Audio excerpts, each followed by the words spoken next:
શું કર્યું છે મારી દીકરીએ? અરે તમને ખબર છે, આજ આપણા ગામમાં એક રીંછ આવ્યું હતું અને આપણા જહાબાના એક હાકોટાથી એ રીંછ ગામ છોડીને જતું શું રહ્યું. વાત કરો છો? સાચે જ. સાચે જ અમારી દીકરી નથી, પરંતુ સાક્ષાત માં જોગમાયાનું સ્વરૂપ છે.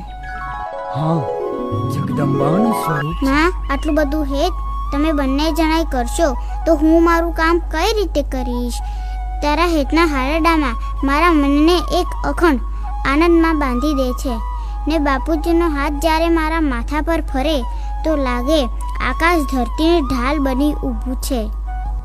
અરે, આટલી ડાઈ વાતો તને કોણ શીખવાડે છે? આવી વાતો તો સંતો કે દિવ્ય સ્વરૂપ જ કરી શકે. સાચી દરબાર, ઘણીવાર તો મને એવું લાગે છે કે હું એની માં નથી, પરંતુ એ મારી માં છે.